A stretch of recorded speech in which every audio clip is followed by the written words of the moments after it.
다시 한번 생각합니다. 세상 어디 가서 이런 자유를 누릴 수 있을까?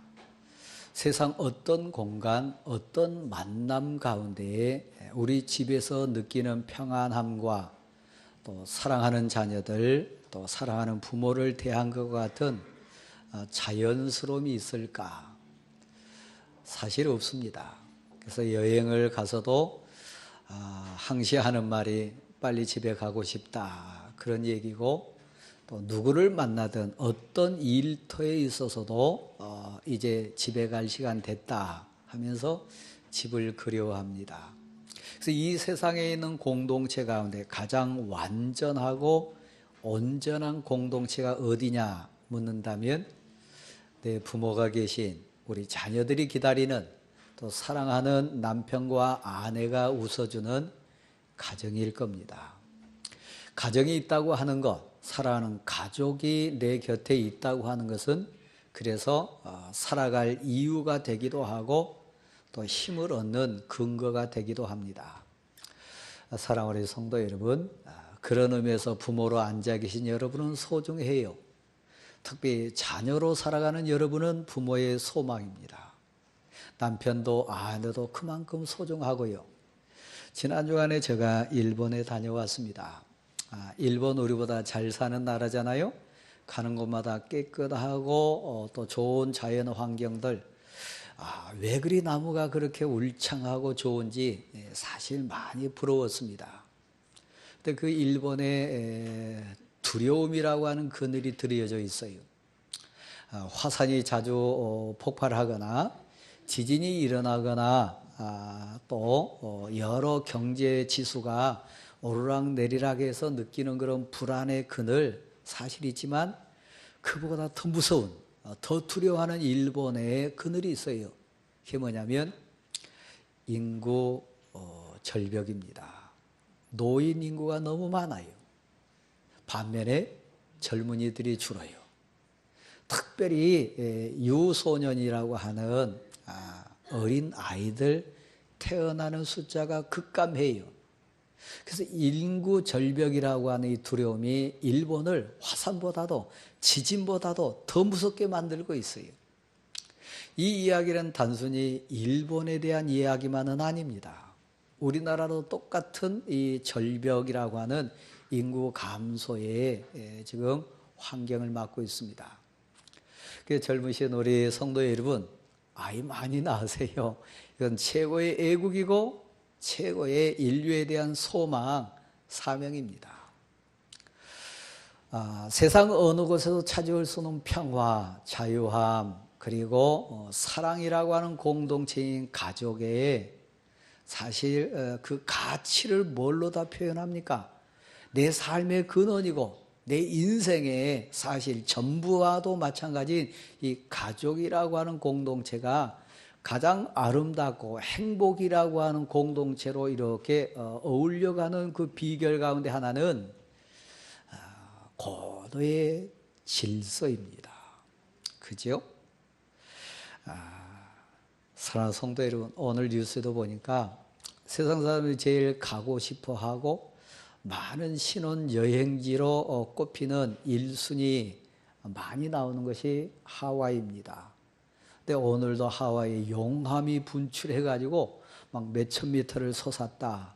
며칠 전에는 화산재가 9천 미터 이상까지 막 치솟았다. 폭발을 했어요. 그죠? 만약에 세상 사람들이 그렇게 가기 원하고 좋은 여행지라고 꼽는 꿈의 환상지라고 하는 하와이가 그렇게 막 9,000m 화산재가 올라가고 가스가 분출되고 화산이 폭발하는 그런 곳에 누가 가겠어요? 아마 요즘 여행 취소가 많이 일어날 거예요. 우리 집도 똑같아요. 우리 가정도 똑같아요.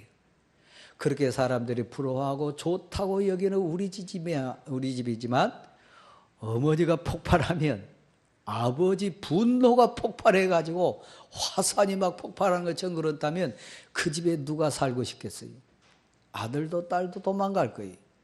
아내도 남편도 절대 그런 집 지옥이라고 그럴 거예요. 근데 언제 그런 일이 일어납니까? 저는 여의도를 이렇게 지날 때마다, 시내 중심부에 들어갈 때마다 야, 고맙다, 희한하다, 참 신기하다 느끼는 게 한강을 보면서 느낌입니다. 세계 어느 도시를 가보세요. 우리나라 서울 도해지 중심을 흐르는 그만큼 큰 강이 있는 도해지가 몇 곳 있습니까? 참 신비하잖아요. 한강물은 한강을 넘으면 안 돼요. 그렇게 한강이 아름답고 멋지고 우리의 자랑이 된 것은 강물이 강둑을 넘지 않기 때문이에요. 해운대 해일이 일어나가지고 바닷물이 육지로 넘쳐오면 난리 나요. 그렇습니다. 강물은 강에 흘러야 되고 바닷물은 바다에 딱 질서 있게 있을 때에 아름다운 해변에 정치가 있는 것처럼 가족이라고 하는, 가정이라고 하는 아름다운 공동체는 눈에 보이지는 않지만 귀한 믿음의 끈으로, 사랑의 끈으로 질서를 잡고 있는 것이 가정이라고 하는, 가족이라고 하는 관계입니다. 그런 의미에서 여러분 가정은 질서가 딱 잡혀있는 위아래 질서뿐만 아니라 동기간의 우애, 자녀를 향한 그런 사랑의 줄이 쫙 얼기설기 얽혀가지고 잘 진행됩니까? 그건 하나님의 은혜잖아요. 그렇죠? 우리 사회도 보면 이제 6월 13일 날 지방선거를 앞에 놓고 보수층과 진보 성향의 정당들 또 각기 정치 가치를 주장하는 분들이 얼기설기 우리 공동체를 이뤄갑니다. 더 소망이 있고 더 정말 능력 있는 공동체라면 다양성이 있는 공동체입니다. 진정 아름답고 복된 가정, 소망이 넘치는 가족은 어떤 가정이냐? 진정 꿈이 있고 비전이 있는 교회 공동체는 어떤 공동체냐 묻는다면 얼기설기 설켜 있는 다양함이 하나로 있는 공동체. 교회로 말한다면 저 교회는 박사들만 모이는 교회, 저 교회는 청년들만 모이는 교회, 사실 좋을 것 같지만 가장 불완전한 공동체입니다. 가정에는 어른도 계셔야 돼요. 가정에는 젊은이도 있어야 돼요. 더 큰 소망으로 비춰지는 어린 애들이 울음으로 울어주는 가정이 소망이 있어요. 연로하신 부모님뿐만 아니라 나이 어린 자녀들이 있는 가정 소망으로 우리에게 비춰진 거예요. 교회도 똑같습니다. 사랑하는 성도 여러분, 그래서 고도의 믿음과 질서와 사랑이라고 하는 가치로 뭉쳐져 있는 이 가족, 가정이라고 하는 공동체를 통해서 사회를 보고 교회를 보고 하나님의 뜻을 우리가 다시 한번 새기고 그렇습니다. 이 본문의 배경은 그레데입니다. 그레데는 지중해라고 하는 큰 바다 가운데 있는 섬인데 우리가 지난주에 봤듯이 그레데 사람들은 입만 열면 거짓말을 뱉었어요. 품성이 포악하고 짐승과 같은 거칠은 자들이 배만 부르면 그냥 땡이다 하는 게으름뱅이들이 가득한 곳이 그레데였어요. 큰 공동체가 그레데라고 하는 공동체라면 그 안에 가정들 들어가 보면 가정이 그렇다는 얘기입니다. 가정 안에 포악한 폭군이 있고 입만 열면 거짓말 뱉는 가족이 있고 배만 부르면 그냥 그만이다 하는 게으름뱅이들이 가득한 가족이라면 그 가정의 소망 찾을 수 없을 거예요. 오늘은 그 본문인 배경이 되는 그레데 이 섬에 그레데 교회의 참된 가정, 참된 소망이 무엇인지를 늙은이에게, 젊은이에게, 섬기는 일꾼들에게 사도 바울이 디도라고 하는 후배 목회자를 통해서 진지하게 교훈하는 그런 내용이 오늘 이 본문입니다. 특별히 오늘 성령 강림 주일날 우리 마음속에 성령님이 주인으로 임재했으면 좋겠어요. 우리 가정에 성령님이 주인으로 찾아와 주셔가지고 가장 복되고 아름다운 가장이 되어주셨으면 좋겠어요.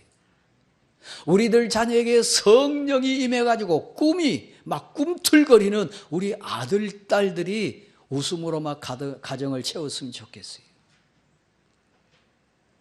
여러분, 시간 제한이 있기 때문에 저는 세 가지 부분으로 해서 우리 가정들 한번 그려보도록 하겠습니다. 제가 방금 말씀드렸듯이 젊은이만 있다거나 노인만 있다거나 아니면 두 부부만 달랑 있다거나 이것은 완전한 가정이 아니에요. 가정에 여러분, 우리끼리 살았으면 좋겠다. 우리 부부만, 우리 단독 가정으로만 살았으면 좋겠다. 사실 성경의 가치는 그게 아닙니다. 시대 문화, 사회 문화가 흐름 따라 지금 단독 가정으로 정말 소규모 가정으로 가는 그 흐름이 있습니다만은 원래 성경 가치는, 기독교의 가치는 그게 아닙니다. 성경이 말하는, 하나님이 원래 계획하시고 우리에게 주장해 주셨던 그 가정의 가치를 회복하는 것이 사실 이 땅에 이루어질 하나님 나라의 가장 아름다운 가치일 것입니다. 여러분 가정에 어르신 모신가요? 부담으로만 여기지 마세요. 늙은이 곧 어른은 가정의 보배입니다. 어른에게 찾을 수 있는 최고의 가치가 뭐냐, 핵심 가치가 뭐냐 묻는다면 경륜이라고 하는 거요, 연륜이라고 하는 거요, 삶의 지혜라고 하는 보배, 그 보배 덩어리가 누구냐 묻는다면 집안의 어른이요. 집안에 어른이 계신다고 하는 것은 이 세상 가족이, 이 세상 공동체가 맞닥뜨릴 수 있는 최고의 보물단지입니다. 연로하신 어머님들 또 아버님들 계시는데 그러면 천천히 한번 생각해 보세요. 여러분의 가정에서 차지해야 하는 그 역할, 가족들이 여러분을 대하는 눈빛, 또 감정적으로든 가치적으로 여러분을 정말 짐이다, 부담스럽다 이렇게 대하는지, 정말 소중하게 우리 집 보물단지다 이렇게 대하는지 여러분 가정의 영적인 수준을 판별할 수 있어요.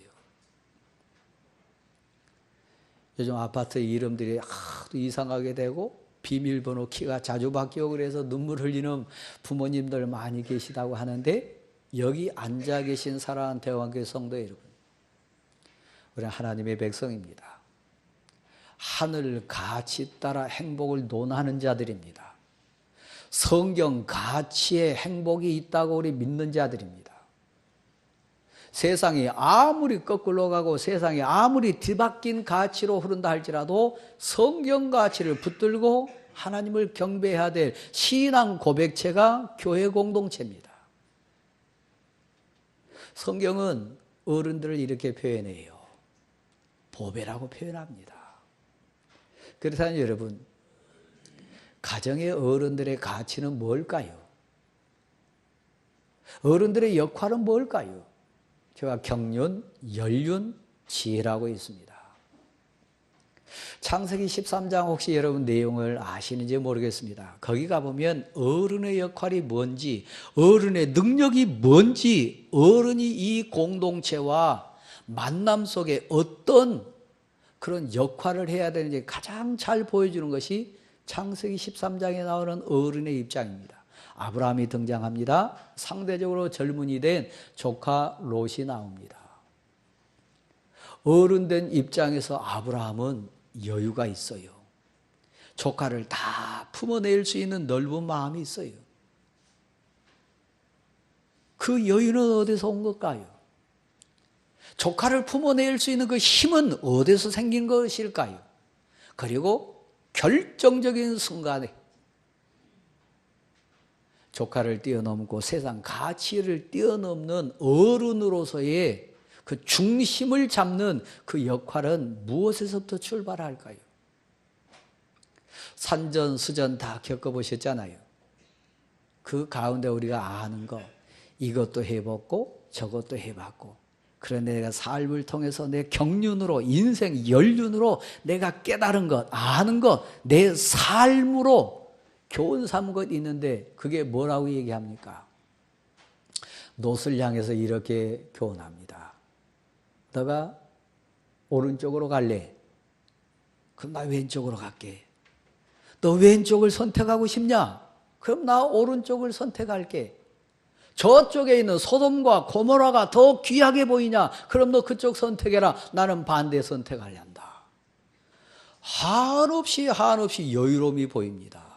한없이 그걸 다 품어내는 그런 능력의 인생으로 그려집니다. 왜 그럴까요? 하나님을 만났으니까요. 하나님의 능력을 아니까요. 하나님이 주인이시란 것을 삶으로 체험했으니까요.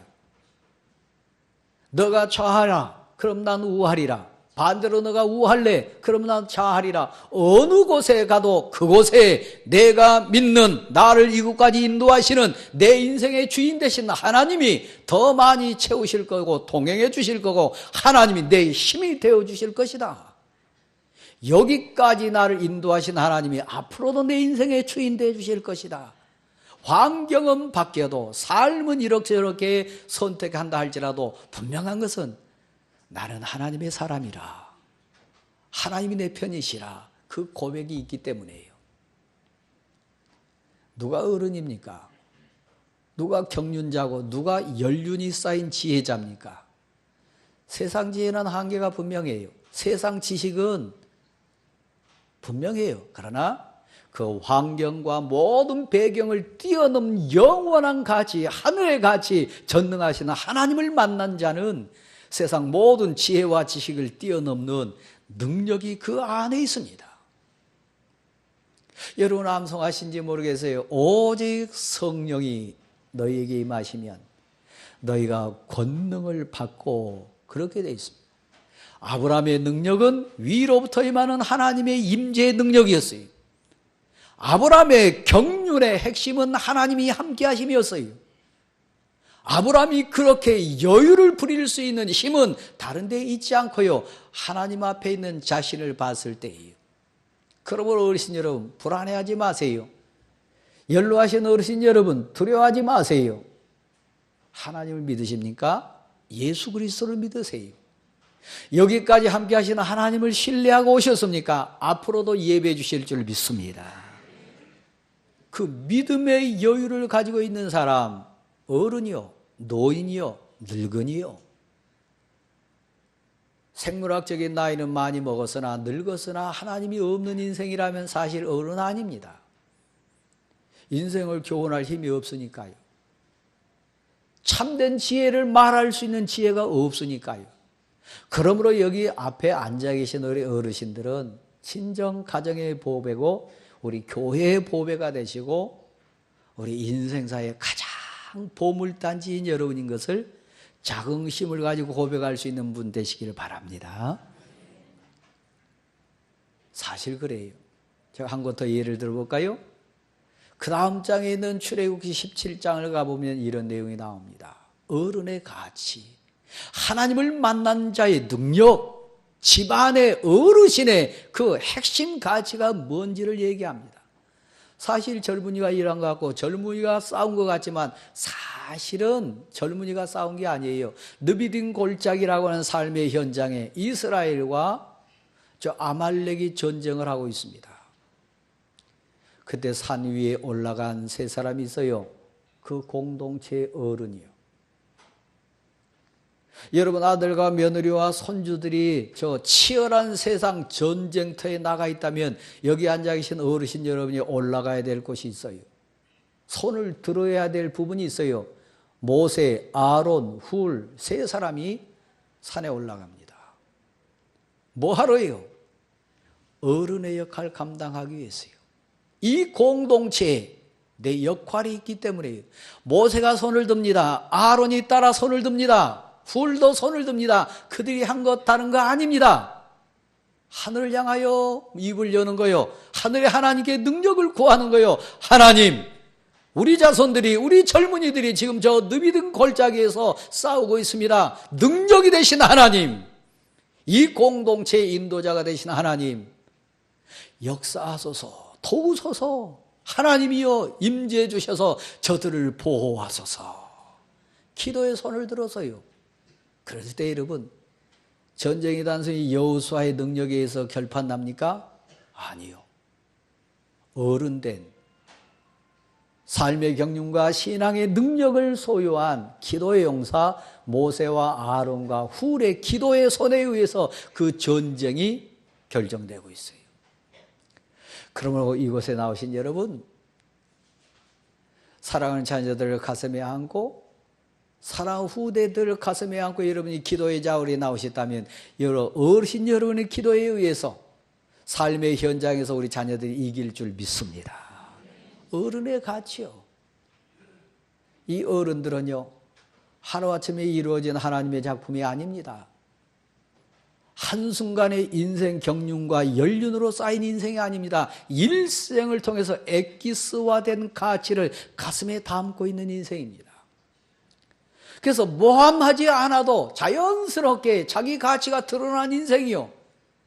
거짓말하지 않아도 세상 술을 마시고 막 기쁘다 그러지 않아도 마음속에 하나님의 임재하심과 하나님의 능력과 하나님이 나를 통해 간증시켜 주신 그 인생 과정을 생각하면 자연스럽게 웃을 수도 있고 기뻐할 수도 있고 참된 가치로 자유함을 누릴 수 있는 기쁨이 가슴에 있는 사람이요.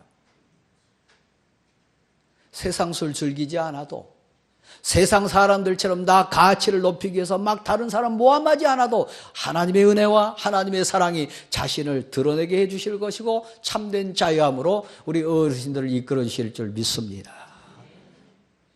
늙은이들아, 노인들아, 너희 어른들아, 하나님 앞에서 오늘 본문에 보면 신실함과 진실함으로 그렇게 되어 있습니다.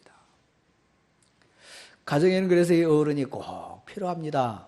우리 교회도 어르신들이 꼭 필요합니다. 기도하시는 어르신, 가정사를 위해서, 인생사를 위해서, 교회 사역을 위해서 하나님께 두 손 들고 기도해 주실 우리 가정의 우리 공동체의 귀한 보배와 같은 기도의 용사의 어르신들 필요합니다. 여기 자녀로 앉아 계신 여러분, 그러므로 여러분을 위해서 기도하는 어머니, 아버지 계시다고 하는 거 여러분 인생의 최고의 자산입니다. 왜 우리 어머니를 전도해야 되나요? 왜 우리 아버지를 전도해야 되나요? 구원입니다. 천국입니다. 그러나 더 개인적으로, 더 이기적으로, 더 어찌 보면 최하로 수준을 낮춰서 우리가 부끄러운 가운데 고백한다 해도 날 위해서 기도해 주실 어머니, 나의 인생에 울타내 주시는 아버지, 하나님 앞에 나를 위해 기도하는 어머니, 아버지가 계시는 것만큼 가장 복된 가치가 세상에 어디 있겠습니까? 그러므로 부모님을 모신 어르신, 또 우리 자녀분들 계시다면 어머니의 기도의 능력을, 아버지 기도의 능력을 더 귀하고 귀하게 인정하시는 효자, 효녀들 되시기를 간절히 소원합니다. 젊은이들, 우리는 자녀로 여기 앞에 앉아 있습니다. 어머니 가슴의 꽃은 딸이에요. 아버지 가슴에 영원히 지지 않는 꽃은 아들이에요. 아들이 있어서 참습니다. 딸이 있어서 그래도 소망이 있습니다. 아들과 딸은 인생의 의미예요. 내가 살아가는 힘이 되기도 해요. 그런데 여러분, 여기 자녀로 앉아 계신 여러분, 젊음의 특징, 젊음의 가치는 뭡니까? 오늘 본문이 얘기할 때는 능력이에요. 달란트고 힘이에요. 창세기 37장을 읽다가 보면 젊은이의 대표자가 나오는데 소년 요셉이 나옵니다. 하늘로부터 임하는 꿈이 있었어요. 하나님이 그해 주신 달란트가 있었어요. 형제들 앞에, 부모 앞에 가슴이 막 뛰어가지고 참을 수 없는 꿈과 그 힘이라고 하는 비전, 달란트가 그에게 있었어요. 젊은이답잖아요. 근데 제가 아까 얘기했습니다. 한강물이 뚝을 넘으면 동부 이천동이 난리 나요. 우리 영등포도 난리 나요. 해운대에 해일이 일어나죠. 바닷물이 몰려오면 부산 큰일 나요. 가정은 고도의 질서입니다. 힘이 있다면, 꿈이 있다면 요셉으로 통해 형제들이 불편했어요. 형제들 마음속에 분노가 일었어요. 아버지, 어머니도 이해할 수 없었어요. 꿈이 없어서가 아니라, 하나님으로부터 임하는 달란트가 없어서가 아니라, 그는 사실 젊은이 특징이기도 하지만 경솔했어요. 이 질서를 깼어요. 애굽에 가서 30년 사는 동안 그는 총리도 됩니다. 인생 쓴맛 단맛을 애굽에서 다 느낍니다. 그리고 여러분, 창세기 후반부에 가면 형제들 앞에 다시 등장하는 요셉을 만납니다. 젊은이로서 요셉 아닙니다. 철없는 자기 꿈과 자기 그 상태를 막 형제들에게 상처 주는 자로서 요셉으로 나타나지 않습니다. 총리를 하면서 세상 쓴맛 단맛 다 경험하면서 그에게 하나로 핵심으로 떠오른 게 있습니다. 그게 뭡니까? 질서요. 형제들이 그 앞에 나타났을 때 형제들의 무언의 교훈으로 그의 모든 삶을 통해서 형제들에게 꼭 심어주고 꼭 같이 교훈받고 고백하기를 원했던 장면이 몇 번 나오는데 그게 뭐냐면 큰형부터 시작해가지고 막내에 이르기까지 줄을 쫙 세웁니다. 질서입니다. 형이 동생보다 클 수 있어요. 딸이 엄마보다 더 돈 많을 수 있어요. 이 모든 가치가 얽히설키 사랑으로 믿음으로 하나됨으로 통합을 이룬 공동체가 가족이. 아버지보다 힘세다고 자랑하는 아들이 있나요? 아니요. 어머니보다 잘 배웠다고 뽐내는 딸이 있나요? 아니요. 그건 가족 아니에요. 뭡니까? 가족이라고 하는 테두리, 가족이라고 하는 공동체 안에는 고도의 믿음과 사랑과 배려라고 하는 아름다운 끈으로 얽히설키 이루어진 공동체로 이루어졌어요. 그래서 요셉이 인생 쓴맛 다 경험한 다음에 형제들에게 삶으로 고백하는 것은 질서예요. 그 위의 질서는 뭡니까? 아버지요. 그 위의 질서는 뭡니까? 하나님이요. 나를 이곳에 보내신 분들은 당신이 아닙니다. 나를 이곳에 보내신 분은 하나님이십니다. 하나님이 우리 앞에 계십니다. 우리 다 지금 하나님 앞에 있습니다. 용서도 하나됨도 그 모든 것도 질서의 주권자이신 하나님 앞에서 쫙 질서를 세웁니다. 하나님을 모시지 않는다면 뒤죽박죽 될 수 있어요. 누가 더 돈 많냐? 누가 더 힘 있냐? 누가 더 젊냐? 누가 더 좋은 환경을 가지고 있냐? 이것으로 도토리 키재기할 수 있어요. 그러나 영원한 주권자이신 하나님을 딱 모신 가치에는 애굽의 총리지만 모든 걸 다 가진 형제지만 형제들 앞에 들리지 않습니다. 나를 보내신 분이 하나님이십니다. 그러므로 사랑하는 성도 여러분, 젊은이에게 있어야 될 최고의 가치가 있다면 질서입니다. 가정에서 배워야 될 최고의 가치가 뭐냐? 질서입니다. 사랑으로 이루어지는 질서, 믿음으로 이루어지는 질서, 은혜로 이루어지는 질서를 깨닫고 배우는 공동체가 어디입니까? 가정입니다. 저도 스포츠 뉴스를 보면 참 희한하다, 이런 일도 다 있나 싶었던 게요. 미국 프로야구에서 뛰다 우리나라에 다시 온 김현수라고 하는 야구 선수가 있습니다. 야구 잘해요. 근데 방망이를 들고요, 딱 타자석에 가지고 방망이를 휘둘렀는데 공은 안 맞았어요. 방망이는 뭐 치라고 있는 거예요? 공 치라고 들고 있는 게 방망이 아닙니까? 그런데 공도 안 맞았는데 딱 휘둘렀는데 방망이가 부러졌어요. 참 희한한 일이죠. 제가 여러분에게 묻고 나누고 싶은 얘기는 그겁니다. 야구에도 질서가 있어요. 축구 경기에도 질서가 있고요. 농구가 됐든 모든 이 세상 경기에는 룰이라고 하는, 규칙이라고 하는, 경기 방식이라고 하는 질서가 있어요. 그 질서 따라갈 때 승리도 의미가 있고 그 경기의 감격도 있어요. 방망이를 든 선수가 공 치지 않고 사람을 치면 어떻게 되겠어요? 날아오는 야구공을 쳐야 되는데 심판을 치고 만약에 옆에 있는 상대 선수를 방망이로 치면 어떻게 되겠어요? 그건 경기가 아니에요.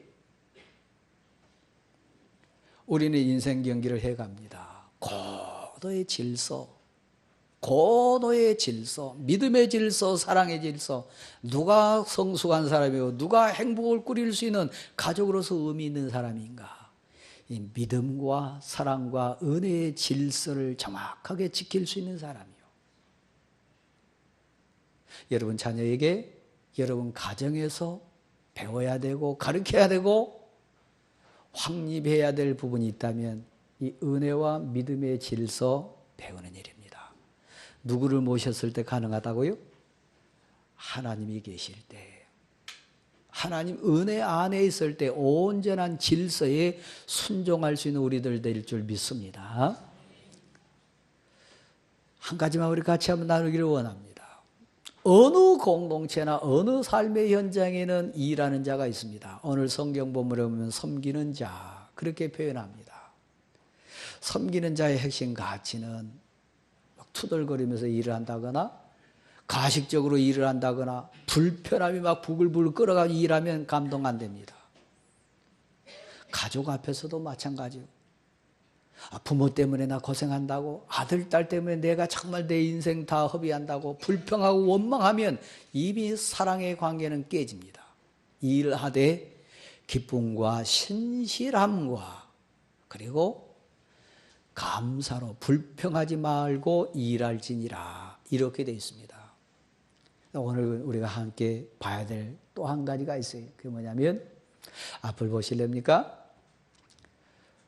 훔치지 마세요. 도둑질하지 마세요. 섬기는 자, 일한 자에게서 핵심 가치는 자기 거 훔치면 안 돼요. 앞에 있는 상대방 거 훔쳐서도 안 돼요. 자기 인생을 도둑질한 사람이 있어요. 상대방 걸 도둑질한 사람이 있어요. 공부하는 학생이 공부하지 않고 100점을 맞았다. 그것은 복이 아니라 그 인생이 도둑질 당한 거예요. 이마에 땀 흘리지 않고 돈이든 환경이든 배경이든 갇혔다면 그건 도둑질이에요. 기독교의 가치는 성실입니다. 부지런함이고 근면입니다. 훔치지 말며 이건 섬긴 자의 복된 가치입니다.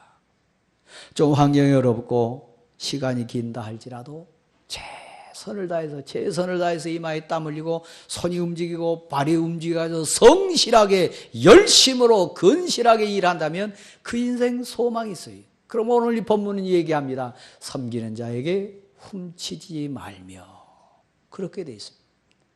자기 인생을 훔치는 자들 많아요. 공짜 좋아하지 마세요. 부동산 투기를 했다.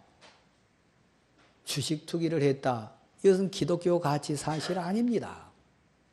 누가 봐도 감동받고 누가 봐도 감격할 열심히 최선을 다해 일하는 것은 가족을 감동시킬 것이고 관련된 사람들을 감동시킬 줄 믿습니다.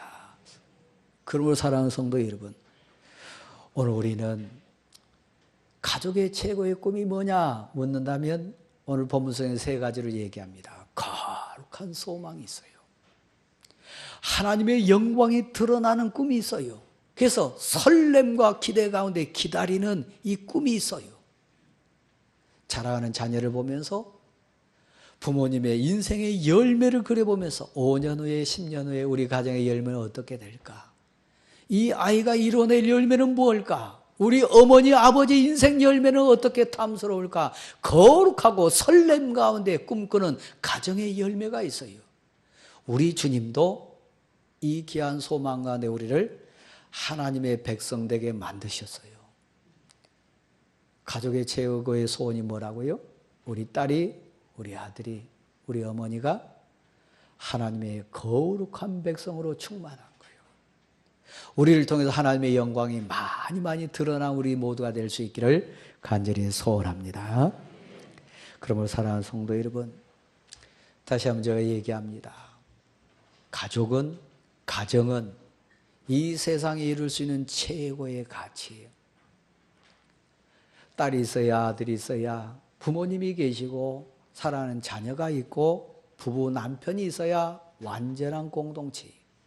여러분의 이런 복이 있다면 하나님의 은혜입니다. 이제 하나님 성숙하고 복된 서로가 돼서 얽히설키 얽혀 있지만 고도의 믿음의 가치로 하나 된 우리 모두가 되게 하옵소서. 소망을 가지고 기도하는 올 한 달 되기를 간절히 소원합니다. 이 꿈을 가지고 한번 일어나 보실까요? 일어나겠습니다.